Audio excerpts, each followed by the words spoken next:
গুরুদয়াল সরকারি কলেজ কিশোরগঞ্জে 2020-21 শিক্ষাবর্ষে ভর্তিকৃত অনার্স প্রথম বর্ষে ভর্তিকৃত সমাজকর্ম বিভাগের শিক্ষার্থীদের উদ্দেশ্যে পরিচালিত আজকের এই অনলাইন পাঠদান কার্যক্রমে আমি প্রথমেই আমার প্রিয় শিক্ষার্থী বৃন্দকে আমার অন্তরের অন্তঃস্থল থেকে জানাই আন্তরিক অভিনন্দন এবং শুভেচ্ছা। প্রিয় শিক্ষার্থীবৃন্দ, তোমরা নিশ্চয়ই অবগত আছো, বৈশ্বিক মহামারী করোনার প্রাদুর্ভাবের কারণে তোমাদের সাথে আমাদের যে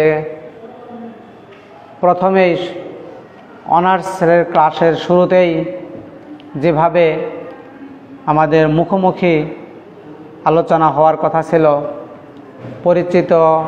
পরিচিতি পর্ব হওয়ার কথা ছিল, সেটি আমরা পারছি না। এজন্য আন্তরিকভাবে দুঃখিত। তবে গণপ্রজাতন্ত্রী বাংলাদেশ সরকার এবং জাতীয় বিশ্ববিদ্যালয়ের নির্দেশনা মোতাবেক গুরুদয়াল সরকারি কলেজ কর্তৃপক্ষ তোমাদের অনলাইন পাঠদান কার্যক্রম যথারীতি চালু রেখেছে। তারই ধারাবাহিক অংশ হিসাবে আমরা সমাজকর্ম বিভাগ তোমাদের উদ্দেশ্যে নিয়মিত অনলাইন ক্লাস পরিচালনা করে আসছি। আশা করি তোমরা এই ক্লাসগুলো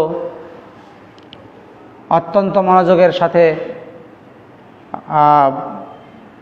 উপভোগ করবে এবং আমাদের সাথে পরিচিতি পর্বে আমরা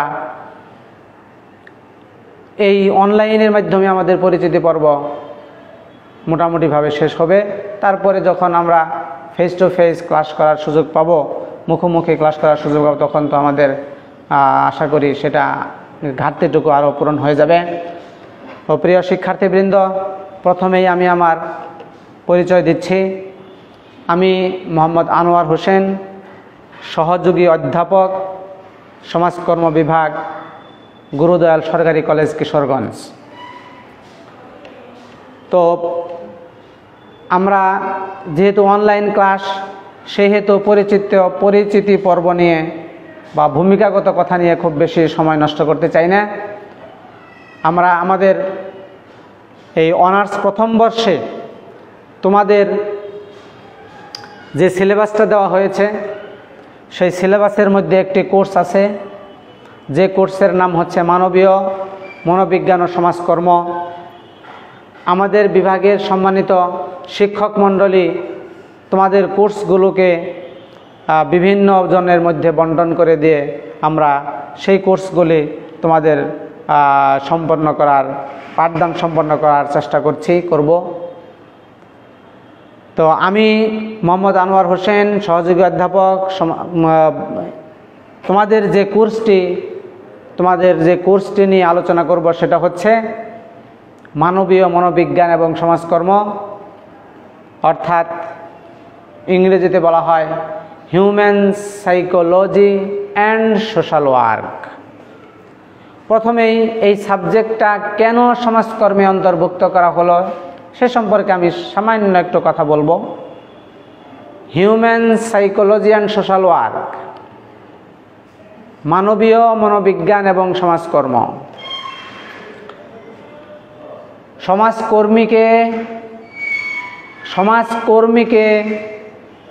সমস্যাগ্রস্ত ব্যক্তি, দল এবং সমষ্টি নিয়ে আলোচনা করতে হয়, কাজ করতে হয়। সমাজকর্ম একটি সমন্বয়ধর্মী প্রায়োগিক সামাজিক বিজ্ঞান। সমাজকর্মীকে অন্যান্য বিজ্ঞান থেকে জ্ঞান আহরণ করে সেই জ্ঞানকে বাস্তবে প্রয়োগের মাধ্যমে সমস্যাগ্রস্ত ব্যক্তির সমস্যা কার্যকরভাবে সমাধানের জন্য প্রয়োজনীয় পদক্ষেপ গ্রহণ করতে হয়।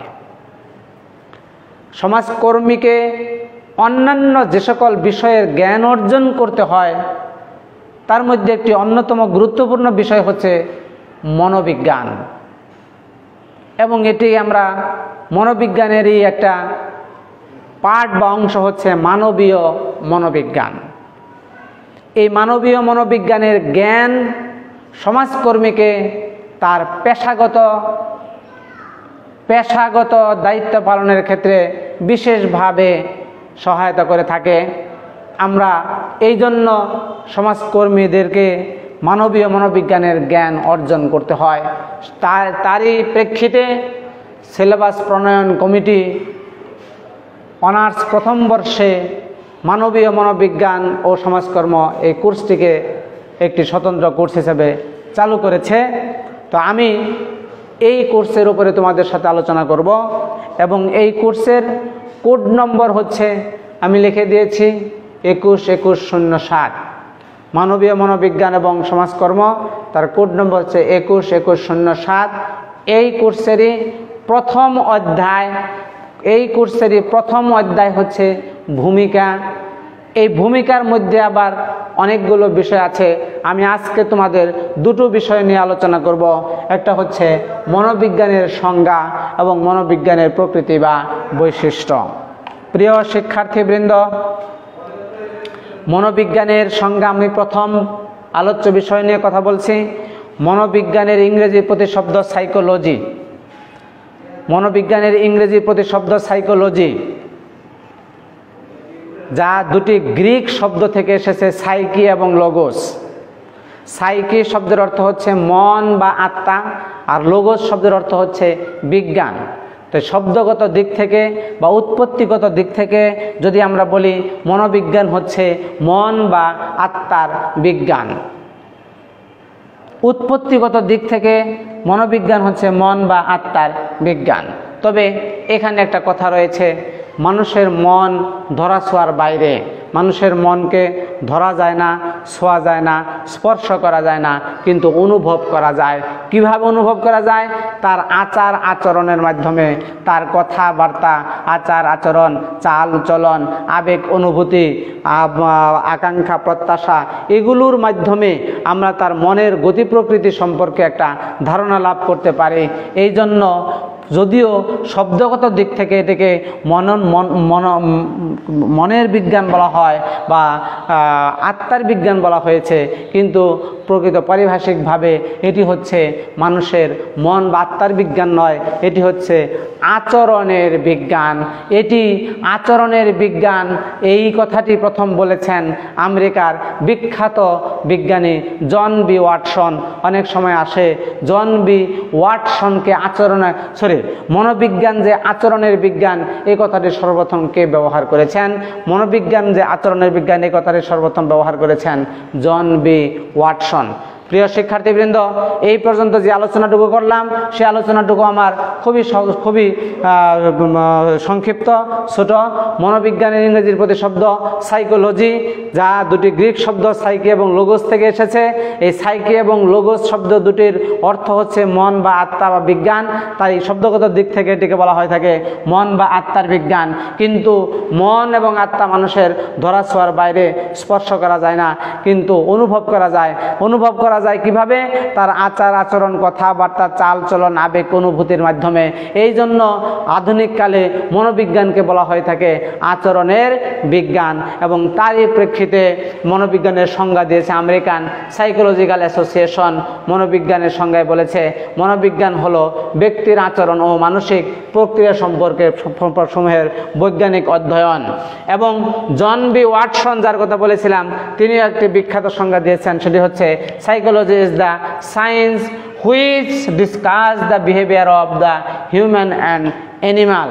মানুষ এবং প্রাণীর আচরণকে বৈজ্ঞানিকভাবে অনুসন্ধান, বৈজ্ঞানিক অধ্যয়নই, মানুষ এবং প্রাণীর আচরণের বিজ্ঞান ভিত্তিক অধ্যয়নই হচ্ছে মনোবিজ্ঞান।